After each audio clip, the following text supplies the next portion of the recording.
Okay. Good evening, everyone. Thank you for joining the EIR scoping meeting for the Heritage Oaks Memorial Park project.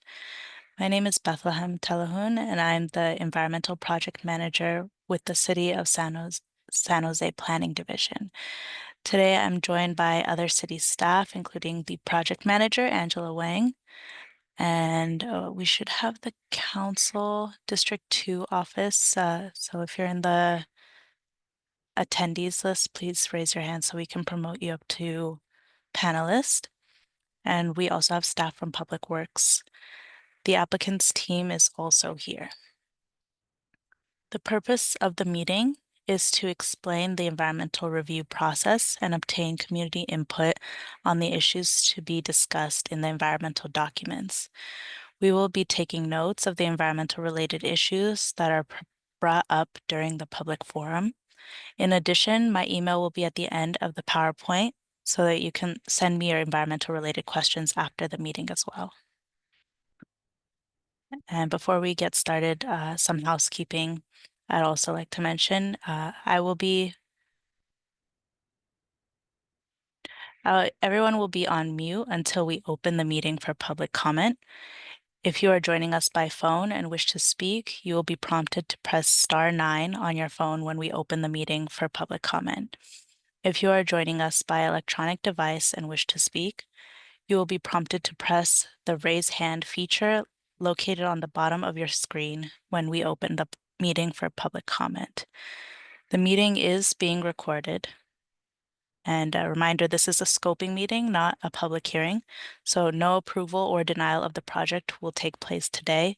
The project will eventually be heard at public hearing after the project review and the environmental review are complete. Okay, quick review of the agenda tonight. First, we have the overview of the project, and we will go over the development review process and the environmental review process. Then the applicant team will present the project. After the project presentation, we'll have an open forum, so you will be able to make your comments at that time. And after that, we will adjourn the meeting.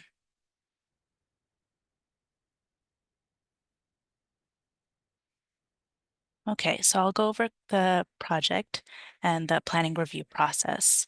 So the project site is located on the south side of Bailey Avenue, approximately 1,200 feet east of McKean Road. The entire site area is approximately 275 acres. The proposed project is the first two phases of the cemetery project, which covers an area of approximately 40.8 acres.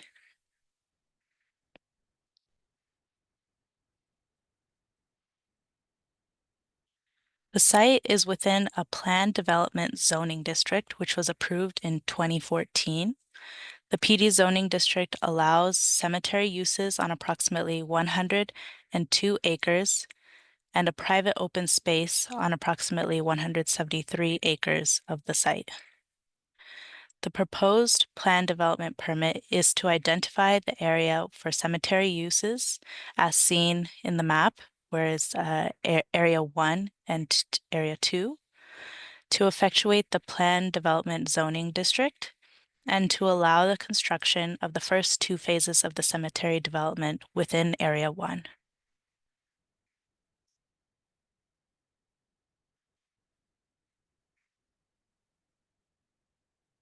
Specifically for this permit, this plan development permit, it includes the construction of a two-story funeral home that includes a chapel, offices, and a prep center. That's approximately 26,000 square feet, and an associated parking lot, up to 8 community mausoleums totaling 23,750 square feet, a 4,300 square foot building for a crematory with witness room, associated circulation roads and surface improvements, and a 5,200 square foot maintenance building and a maintenance yard. This PD permit also includes the removal of 5 ordinance-sized trees, and approximately 592 trees would be planted with the proposed development. The applicant will go over the details of the design after my presentation. So before we get to the environmental review, I would also like to state the project is currently under review with the planning department, as well as other city departments, including building, fire, public works, and Department of Transportation. Additionally, the project is being reviewed under the California Environmental Quality Act. Once the project review and environmental review are complete, the project manager will schedule the project for public hearing. Okay, so now for the environmental review. I'll start with CEQA. The California Environmental Quality Act, CEQA for short, is a state law that requires state and local agencies to disclose and evaluate the significant environmental impacts of proposed projects and to adopt all feasible mitigation measures to reduce and eliminate those impacts.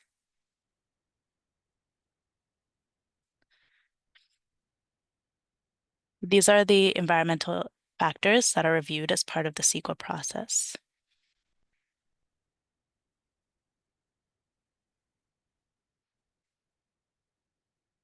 Okay. So, excuse me. An environmental impact report for the plan development zoning was certified in December of 2014. The EIR and its appendices are posted on our website under the completed EIRs list. And I've included a friendly URL for anyone interested to see that page. The current project will be doing a supplemental EIR. A notice of preparation was posted to the city website on September 6th, and a public comment period will close on October 7th. When the SEIR is complete and ready for posting, we will have it on the project page and send out notices for a 45-day public circulation period. Public comment period, I should say. The decision body for the project would depend on the outcome of the environmental review. If the environmental study concludes that the project is consistent with the previously adopted EIR and there are no significant unavoidable impacts, the project will be scheduled for a director's hearing. If the environmental study concludes that the project would result in new significant and unavoidable impacts, the project will go to Planning Commission hearing for a recommendation and City Council hearing for a final decision. And with that, I'll pass it over to the applicant team to present the project. Let me stop sharing. Okay. Thank you, Bethlehem. Let's see.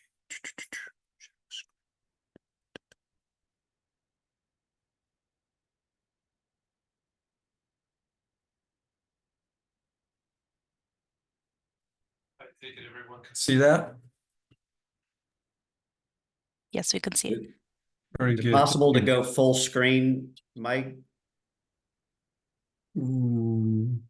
Get rid of that sidebar that shrinks the picture.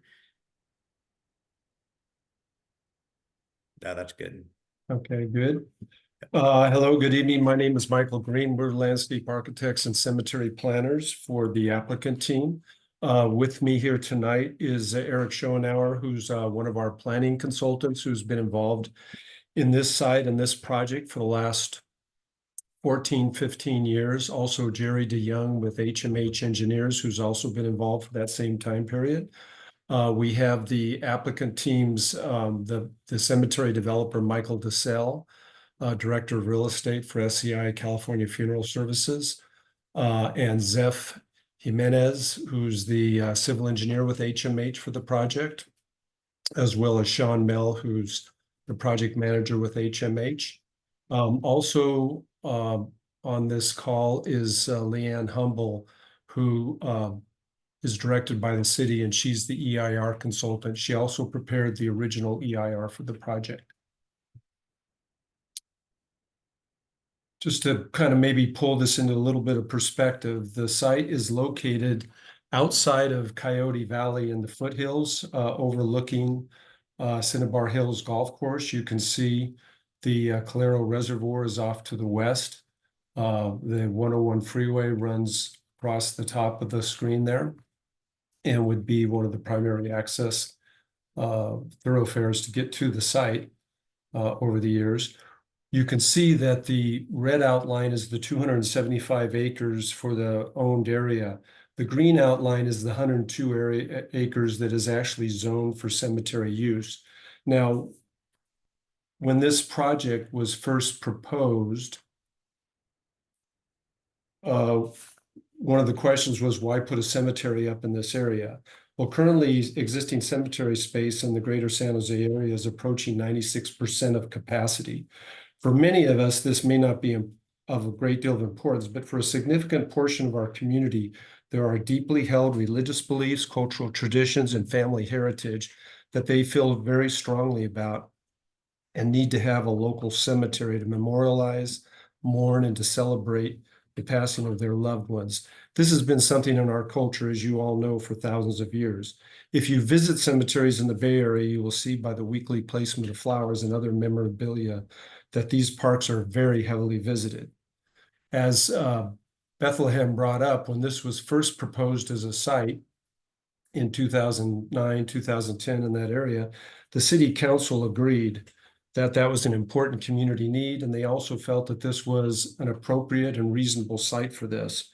So in 2011, they unanimously adopted the Envision 2040 General Plan with specific policy to allow cemeteries in the open hillside designated areas of the city.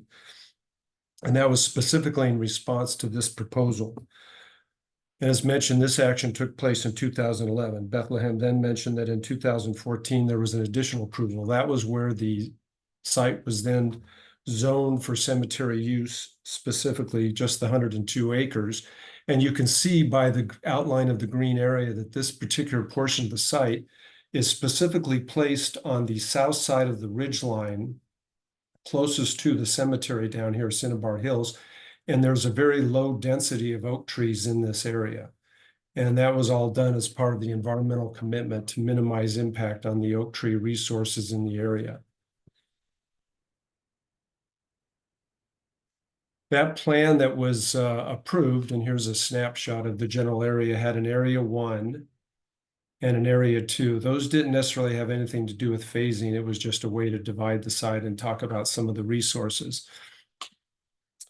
The actual development plan, though, had a preliminary, very detailed grading plan, a road network, and other planned designs shown on the plan so that the council and staff could evaluate that plan for impact. Out of that came a series of project conditions to address environmental sensitivity, the grading of the site, the placement of buildings, the coloring of the buildings, with an understanding that this was going to be a 100-year-old project that was going to last for at least a century. And also the important thing that the council understood, that this was going to be phased in over time. It wouldn't all be developed at once, similar to maybe like a residential project or a commercial project or even a golf course where everything is developed immediately. This will be phased in over a long series of time. Now we come to the current proposal, which is consistent, of course, with the previous approvals, but now we've started to identify actual phases. You can see the outline of the red area relative to the overall region, the green area, which is the cemetery development boundary, and then the yellow outline is the phase 1 area, 31 acres.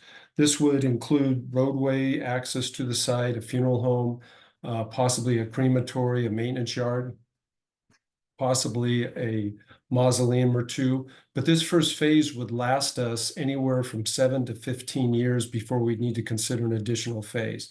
We can't tell for sure because so much of this depends on community need and community choice as to whether folks are going to be cremated in place or whether they're going to have casketed burial and other aspects of how they want to be in this cemetery. And this is kind of an enlargement of where that phase 1 is. As Bethlehem mentioned, there's 20 oak trees within the phase 1 and phase 2 area, phase 2 being this area here.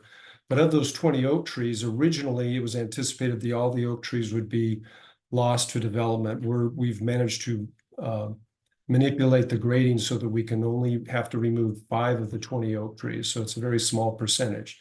Meanwhile, we're planting over 600 trees.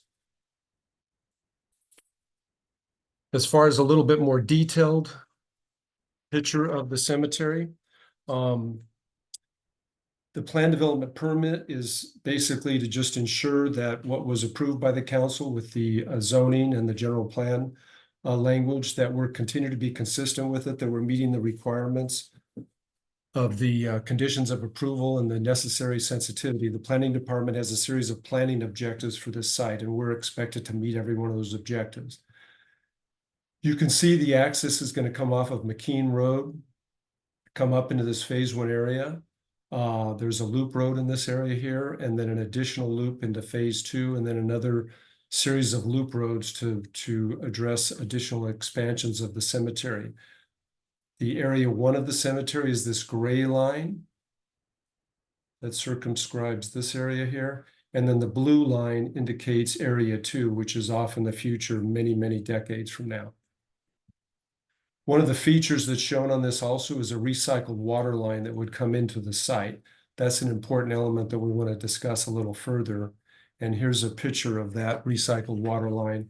It would come from our site, go across public rights of way down to the point of connection near the Metcalf Energy Center. An added benefit of bringing this recycled water line to our site is that it would allow a recycled water line to be feasible to feed the Cinnabar Hills Golf Course so that they can convert their golf course from surface water from the Claro Reservoir to all recycled water. The site plan itself, this is kind of the main central area of phase 1, includes a funeral home facility, potential crematory facility, an alternative crematory site. There would only be one selected, and it would probably be this one. Parking areas. There's a maintenance yard over in this area, and there's a series of mausoleums shown. Now, we do this because part of the PD permit is to identify all the potential impacts.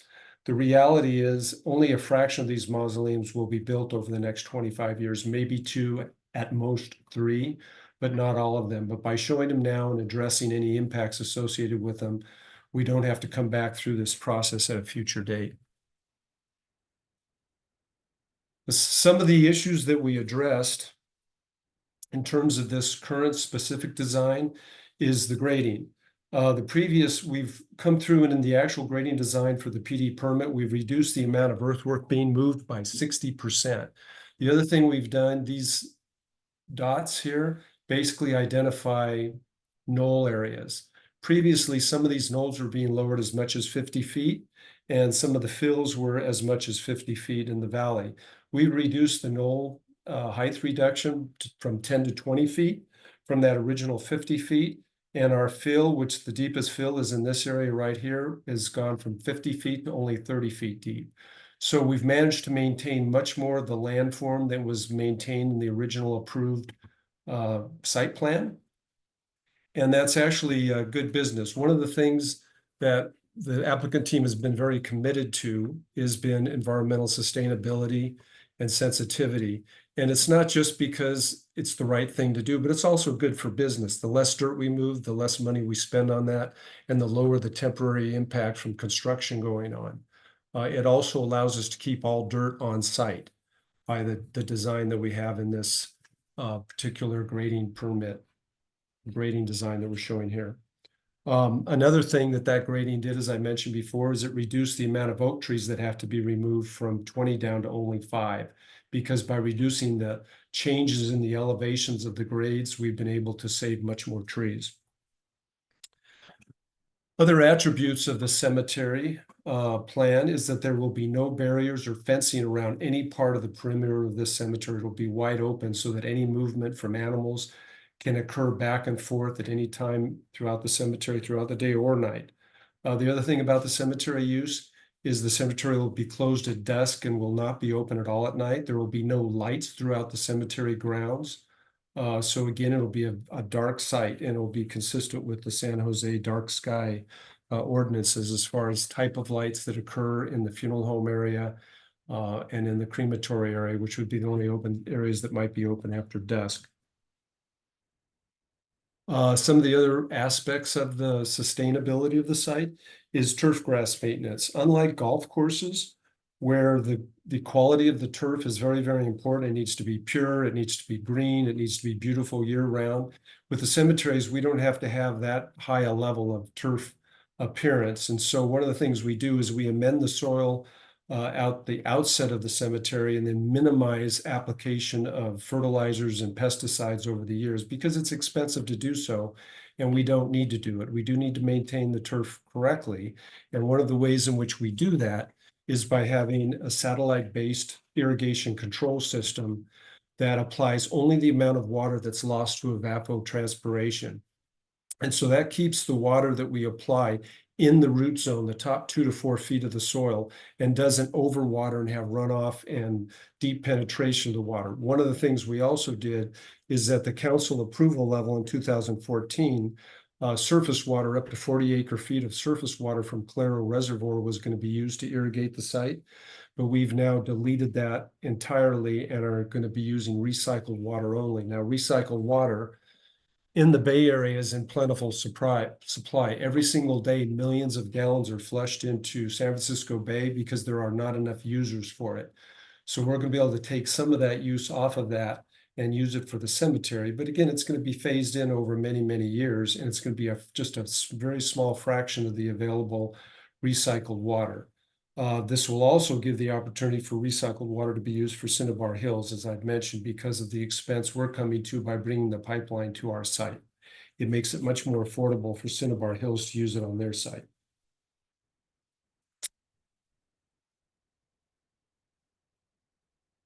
The other thing about recycled water is it's going to be expensive. And so applying it in very small amounts, just enough to keep the plants at their optimum health, is really a critical aspect of good business in addition to good stewardship.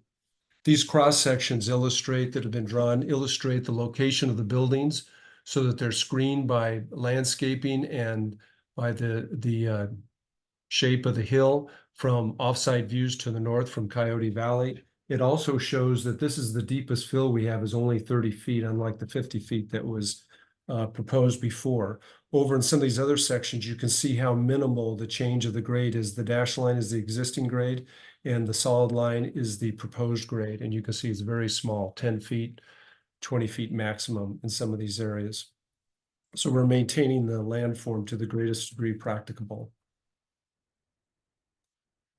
One of the other key considerations is the architecture. We're conditioned to have architecture that blends, that stays within certain height restrictions and also blends with the natural environment. We've selected colors that match the dry season of the hills surrounding us so that we blend in with those hills. As we mentioned, we've also got these trees screened from view from off-site. But you can see from these colors, wheats and tans, it does a good job of blending in with the dry period colors that you see up in the hills. And this photo down here illustrates some of the architectural quality with natural stone materials, colors, etc., to help the architecture blend in.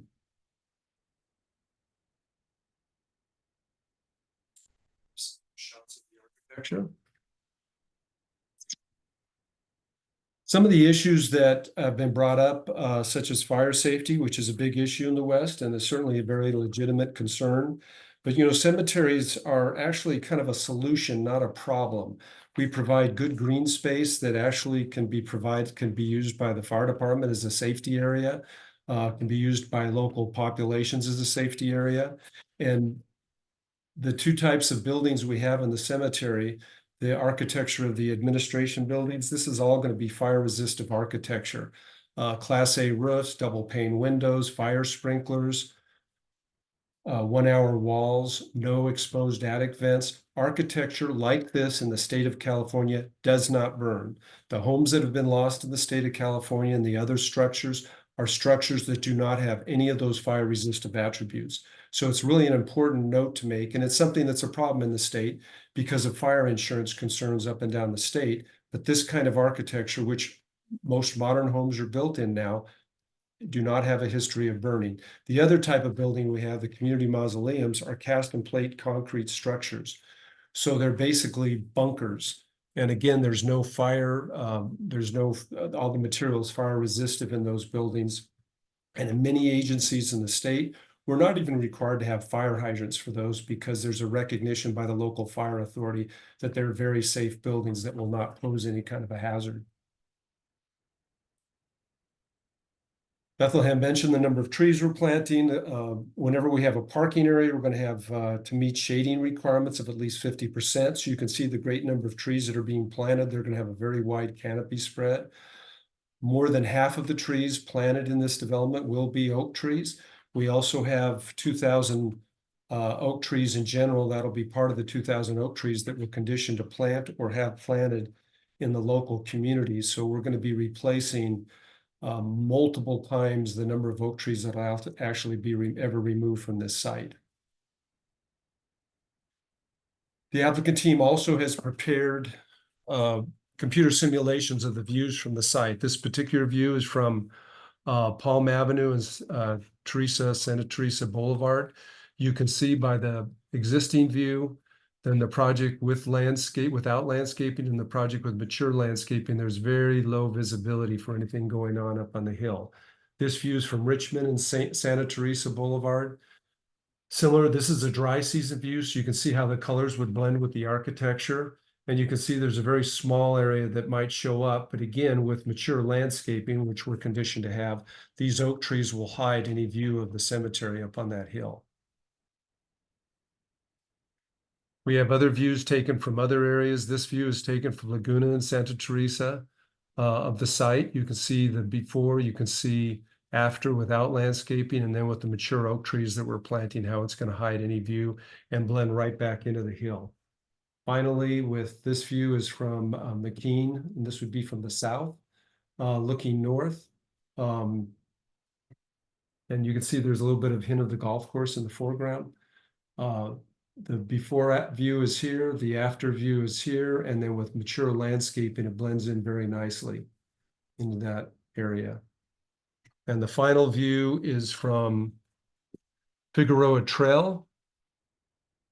This is the existing view, which includes the golf course in the foreground.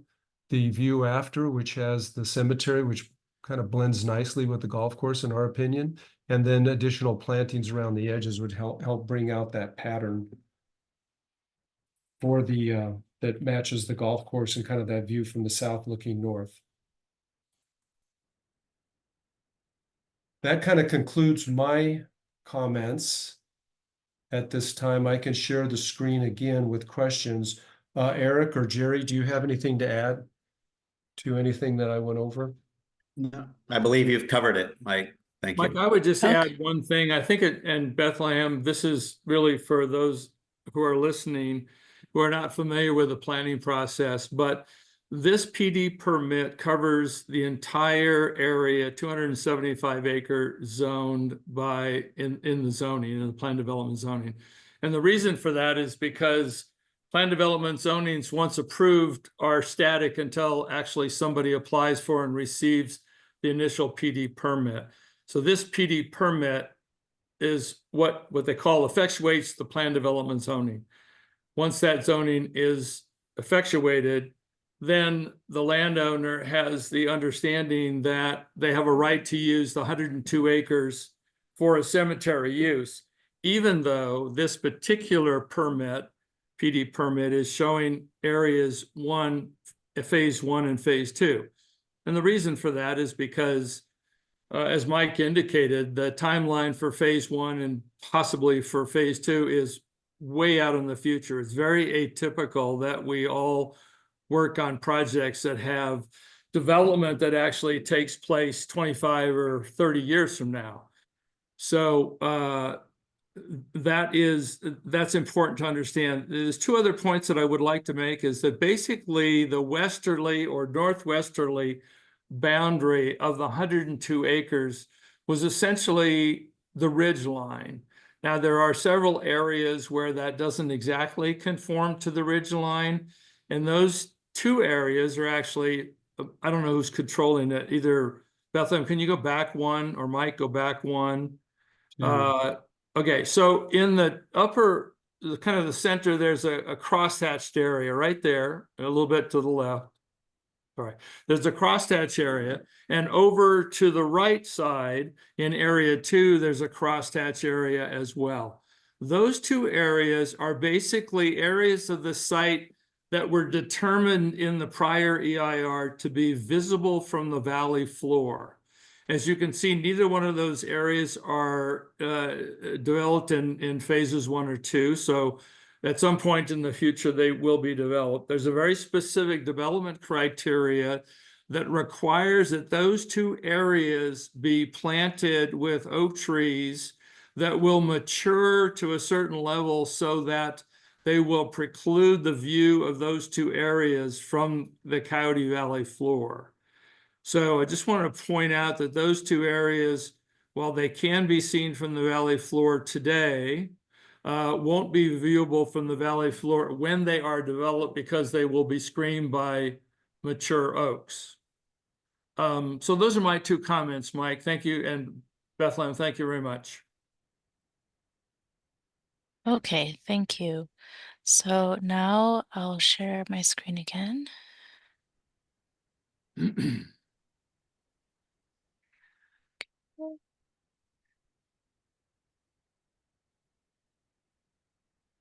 Okay, so we will begin our open forum for public comment. I'm going to turn it to Supervising Planner Tina Garg to call on the speakers. If you would like to speak, please use the raise hand function at the bottom of your screen or press *9 on your phone. Staff will call out your name or your phone, the last 4 digits of your phone number, and prompt you to speak. Each speaker will be limited to 2 minutes, and depending on how much time we have towards the end, and if we have too many comments coming in, we may need to start limiting to 1 minute per speaker. So that's depending on time availability. So I will pass it on to Tina to call on the first speaker. Thanks, Bethlehem. First speaker we have is Green Foothills. Could you please unmute yourself? Thank you. Can you hear me?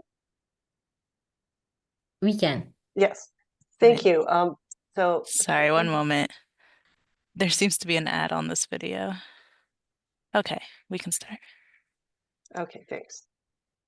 Thank you for the opportunity to provide comment. My name is Alice Kaufman, and I'm the Policy and Advocacy Director for Green Foothills.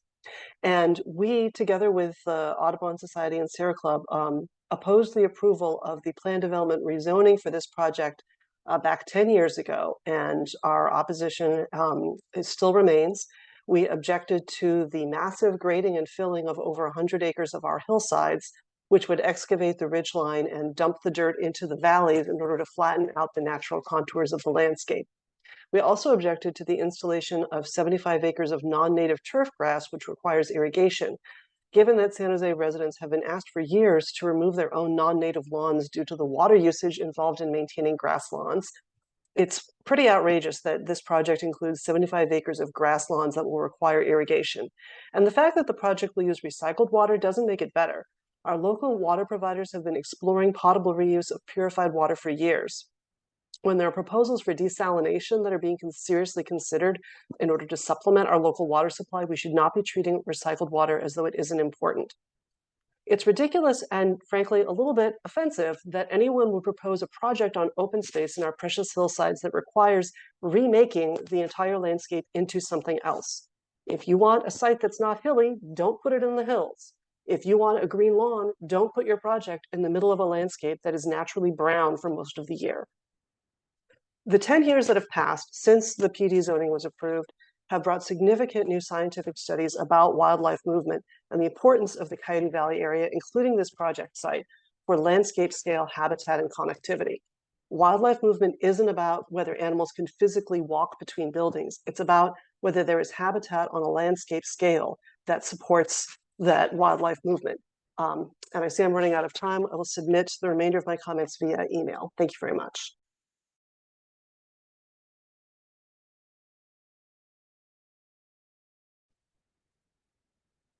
Can you hear me? Tina, you're muted. Oh, sorry. Yeah, we can hear you. Yes. Hi, I am speaking as a resident of the area, but also as a chemist. And so my question relates to the scrubbing of the flue gases from the crematorium. Flue gases typically from crematoria contain mercury that originates in amalgam, teeth amalgam. They contain radioisotopes from therapeutic implants and dioxins from natural byproduct of the thermolysis of bodies. So could you please give us your plans for scrubbing the flue gases from the crematorium? Thank you.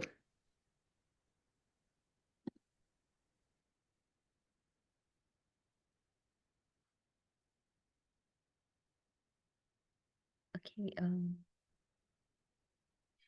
iPhone, please unmute yourself.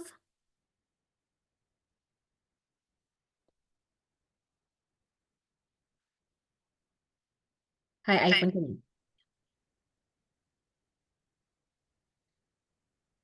Can I speak? Can you hear me? Yeah, we can hear you. Yeah, so I would just like to say that I am very against this proposal. I think, as the previous speaker said, it will impact wildlife movement in that area. My hope is that this would be denied and that this parcel of land would be purchased by post and preserved in perpetuity as an open space preserve for the area. I'm wondering if that has been considered. And also, I am concerned because there was another development that is in the area that I live, and so many members of the community were opposed to it. In fact, at a similar meeting as this, I don't think anyone was for it. Everyone was opposed to it, and it still got pushed through and has subsequently been developed. So anyway, I just wanted to find out how the impact from how the public feedback is taken into consideration when everyone is against it. Thank you. Thank you. Sorry if I pronounce your name incorrectly. Joni Murphy, could you please unmute yourself? Hi. Thank you. Oh, are you hearing me? You're a bit faint. Oh, okay. I'll speak loud. How's that? I hope you're hearing me. I am a, can you hear me now? It's still faint. Oh dear. Well, I'm okay. I am opposed. Can you hear that? Yeah. Okay. I am opposed as a resident in this area. And I have cherished the open space of Coyote Valley. It is the jewel of this area. And I am very much wanting to keep a jewel a jewel. I would like to ask for this cemetery to go elsewhere, actually, because with all the animal impact, just as the very first input speaker said from the Audubon and the, I forget the other association, she was making very good comments, and I agree with all those comments. Plus, just the beauty. If you just drive through there, it is our last jewel. Why would we, as a city, want to disrupt this beautiful area? I don't care how many oak trees. You're going to plow down some older oak trees in order to plant new ones. Oh, it's so not right. And I do appreciate the chemists speaking up about how are we ensured that you're not having amalgam, which is mercury, mercury and other chemicals leached into any of the area. Recycled water is not a big thing for me. Please consider relocating a cemetery somewhere else. I thank you so much. That is my comment as a resident. Thank you. Serena Meyer-Strock, could you please unmute yourself? Yes, hi. My name is Serena Meicher. I'm an ecologist and I work in habitat restoration on watersheds in Coyote Valley. I work with children and adults and I educate people about the beauty and importance of our ecosystems. But I'll tell you this, the biggest thing we can do against the biodiversity and climate crises isn't just restoration, it's preserving and protecting the nature that we still have from development. And it starts here in Coyote Valley. So I want to thank you for doing a supplemental EIR. And I want to echo what others have said about wildlife connectivity and add my concerns that increased traffic to the area will increase vehicle impacts to the wildlife trying to move through the area. Additionally, how ironic is it for this project to be named for the very species they want to remove? California's oak woodlands sustain higher levels of biodiversity than virtually any other terrestrial ecosystem in the state. I can tell you that removing trees and replacing them doesn't work as well in practice as it does on paper. It's better to just keep the trees there. I'm also concerned about the increase in carbon dioxide emissions associated with the conversion of oak woodlands to non-forest use, as well as the removal and disking of native plants to protect from wildfire or to regrade the soil. And as far as turf grass, yeah, using recycled water is good, but moving it out of our creeks endangers our locally native salmon and also the other creek species that live there. I'm concerned about additionally the pesticide use associated with turf grass. Because this is a non-native plant, it's more susceptible to climactic conditions associated with climate change. Pesticides are linked to a lot of different cancers, and my time is up. You will see me on email. Thank you. Erin Bentley, please unmute yourself. Hi, thanks for listening. I thought that was a great presentation about a new cemetery. Unfortunately, I'm going to talk about traffic. I'm a local resident, and if you think that the traffic's going to go down 101 to that cemetery over Bailey, you're mistaken. It will go down McKean Road, which is already terrifically impacted by becoming the Audubon to the South County because it avoids 101.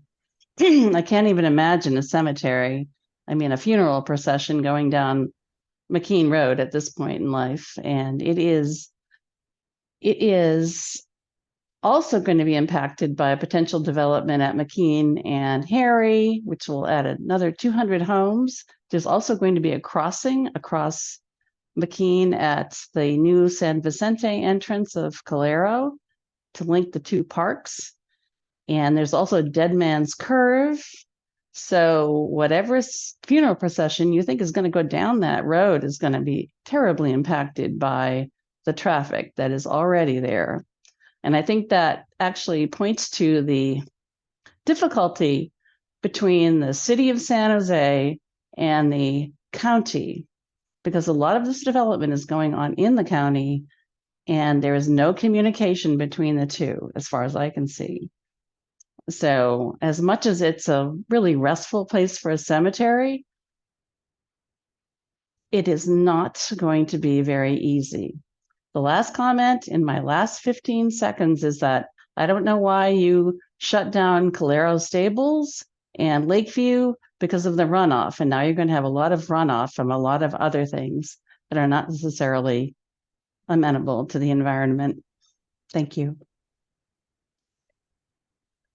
Thank you, Erin. So I still see a couple of hands raised by people who already got a chance to make a comment. Do you guys want to make additional comments?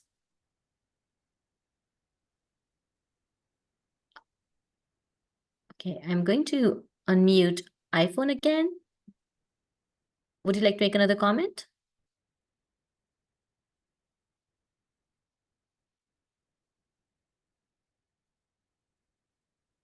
If nobody I see a couple of hands raised up. Do you guys would like to make a comment? If not, could you please lower down your hands?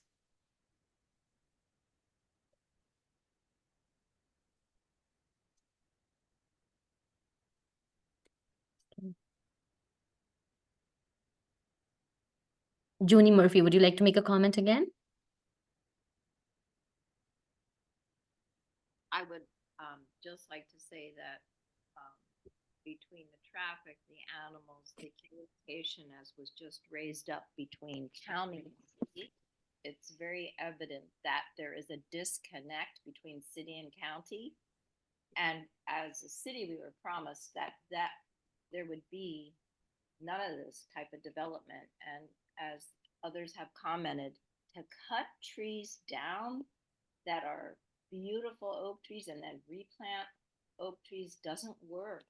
As a naturalist, you could tell that. So again, I urge you to do not do this project. Okay, thank you. Thank you.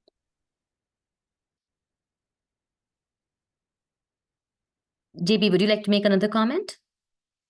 Yes, I would. Thank you.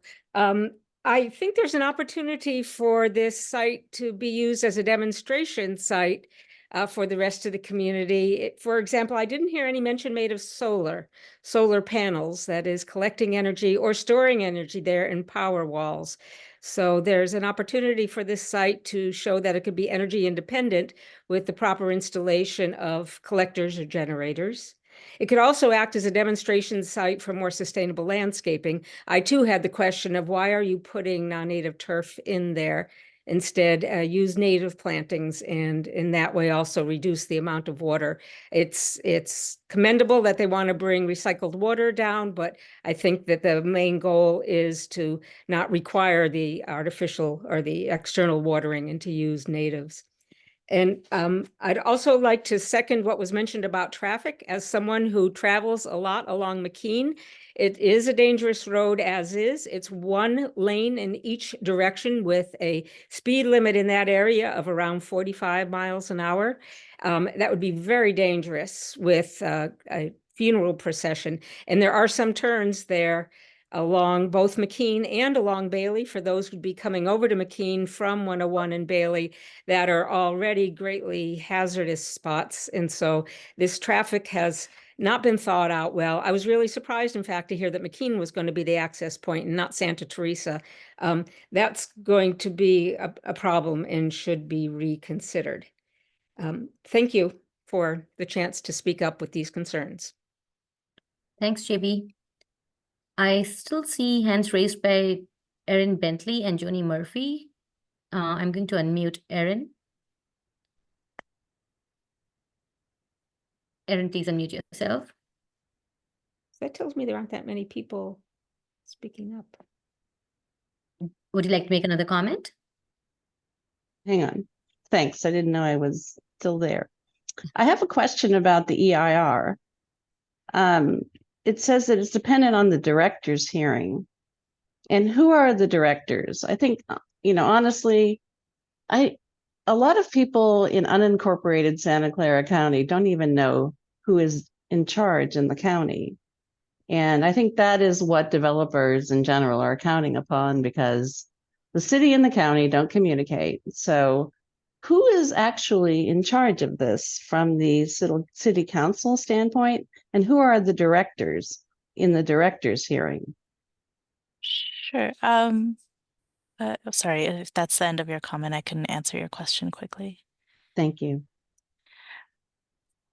So to answer your question about the director, it would be the director of the Planning, Building, and Code Enforcement Department or a designee would run the director's hearing.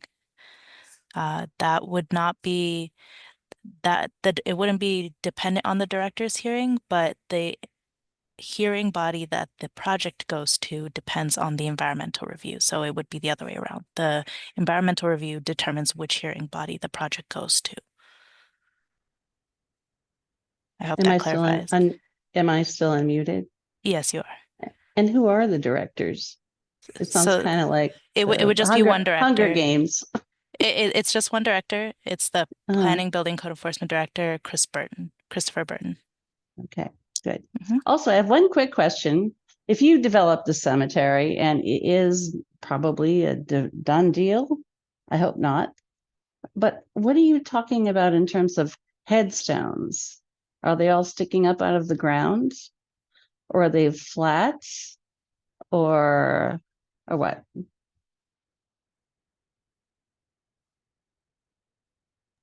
I think that we may want to go to the applicant if they have any information on that. Okay, thanks.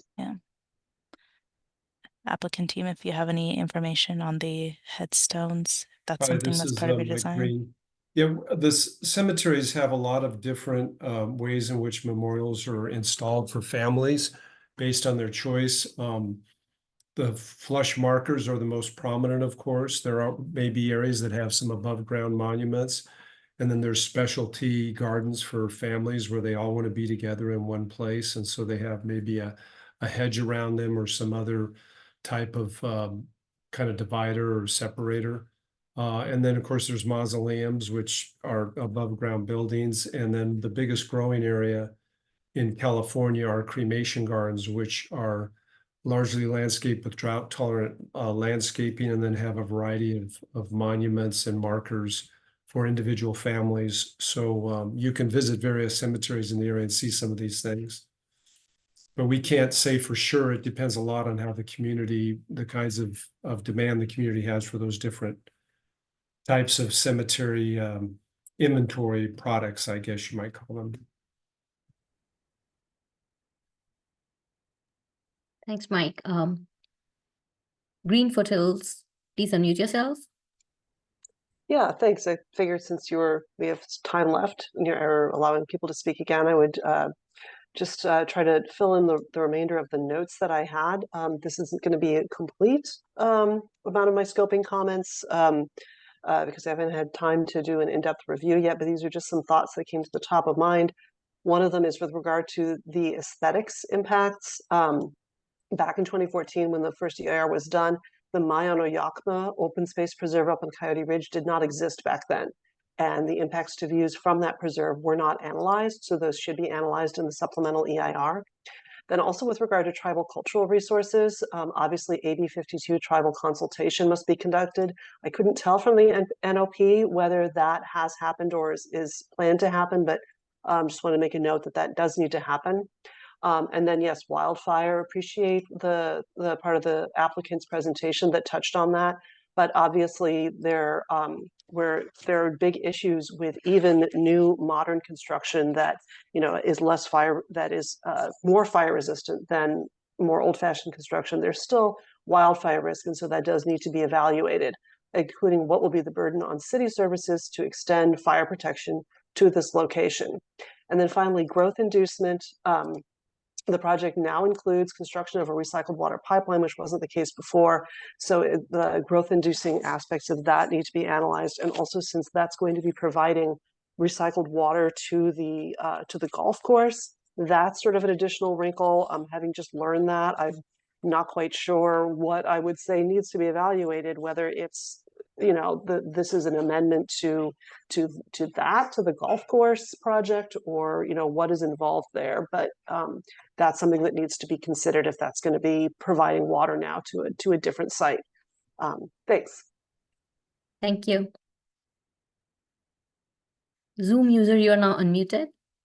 Hi, my name's Julia. Can you hear me? We can.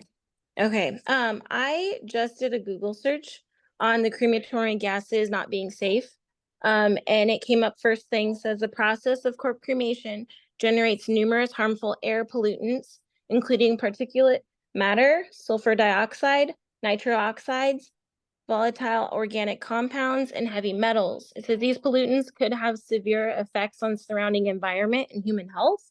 It says when burning humans or animals, there are toxic emissions associated with it. So as a resident that's close by, what are you guys going to do to make sure that myself and my family, I'm a mother of 2 young kids, aren't being affected by these pollutants that could potentially harm us and other wildlife in the area? Thank you. Thank you. Serena, would you like to make another comment? Yeah, hi. I guess I just wanted to comment that unless you're I know that you want to do drought tolerant landscaping, but that's not good enough. You need to do 100% native plants. And I guess often overlooked, but here we're really concerned about sudden oak death.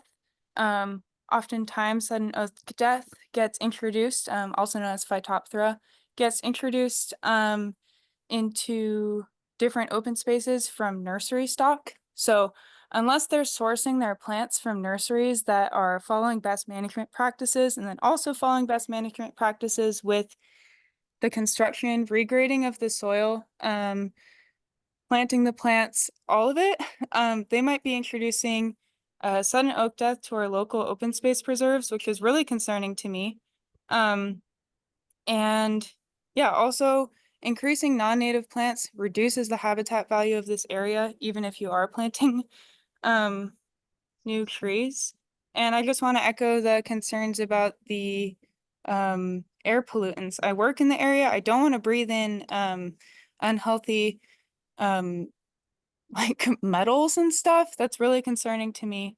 And additionally, if there's use of pesticides, these pose a serious threat to all humans in the area, especially if it gets into the groundwater, which we all need to drink. So this affects all of us, and also bioaccumulates in the animals that are in the area. We've talked a lot about the wildlife.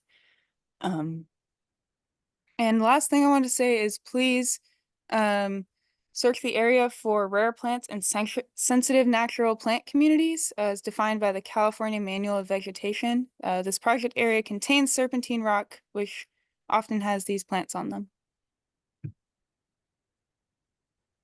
Thank you. Okay, we have a few minutes left, so I'm going to unmute JB. Do you want to make another comment?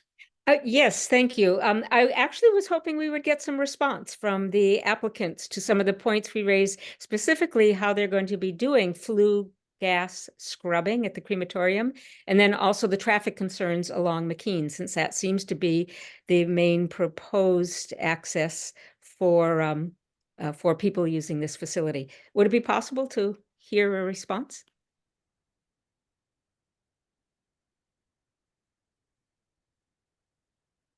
So, Mike, would you like to respond to?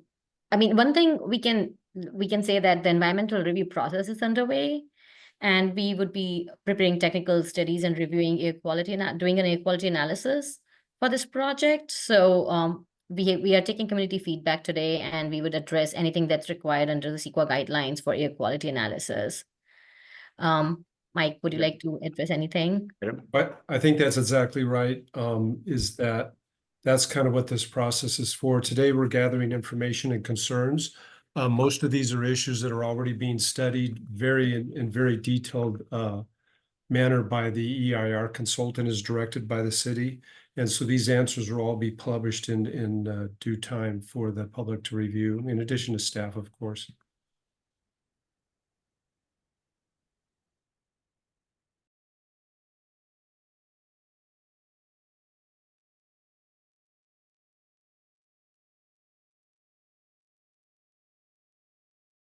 Okay, I do see some new hands being raised up, so we're just going to extend this for a little bit and let those people talk.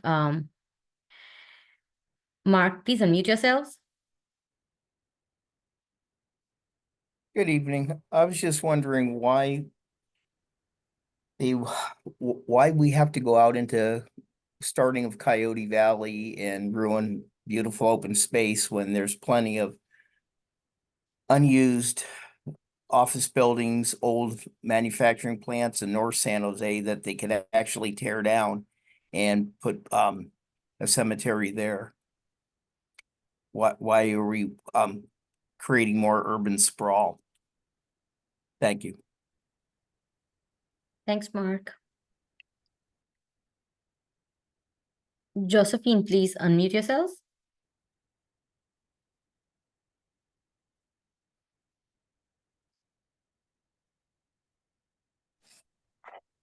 Hi, this is Josephine Tawanami. I oppose to this, and I'm worried about the traffic impact and environmental pollutions due to toxic emissions from the crematory.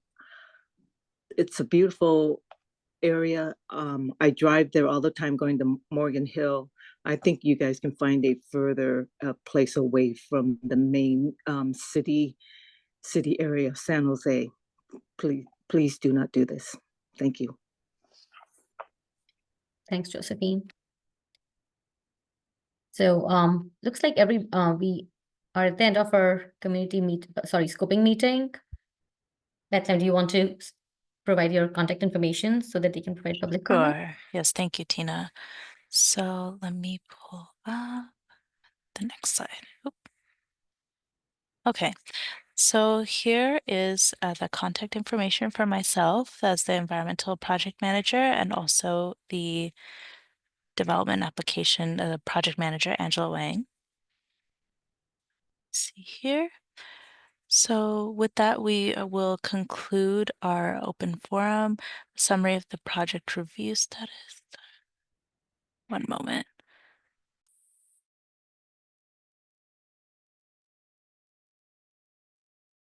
Okay, sorry.